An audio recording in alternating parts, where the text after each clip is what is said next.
இன்றைக்கு பார்த்தீங்கன்னா நிறைய பேருக்கு வயிற்று வலின்னு துடிக்கிறாங்க.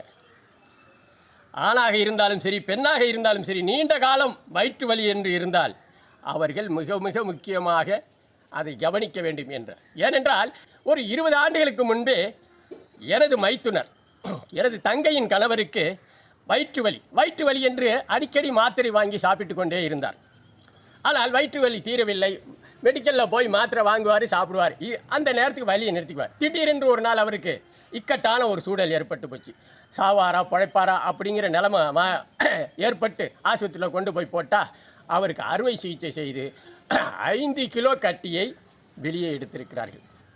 அது அப்பொழுது ஊடகங்கள் நியூஸாகவும் வந்தது. அது அப்போது பெரிய விஷயமாக பேசப்பட்டது. அதுதான் என்னுடைய மாற்றத்திற்கு காரணம். அப்பொழுதுதான் நம்மாழ்வாருடைய பாடம் எனக்கு கிடைத்தது. இனி நாம் இயற்கைக்குத்தான் போக வேண்டும் என்று நான் முடிவு செய்து அதை நோக்கி நகர்ந்தேன்.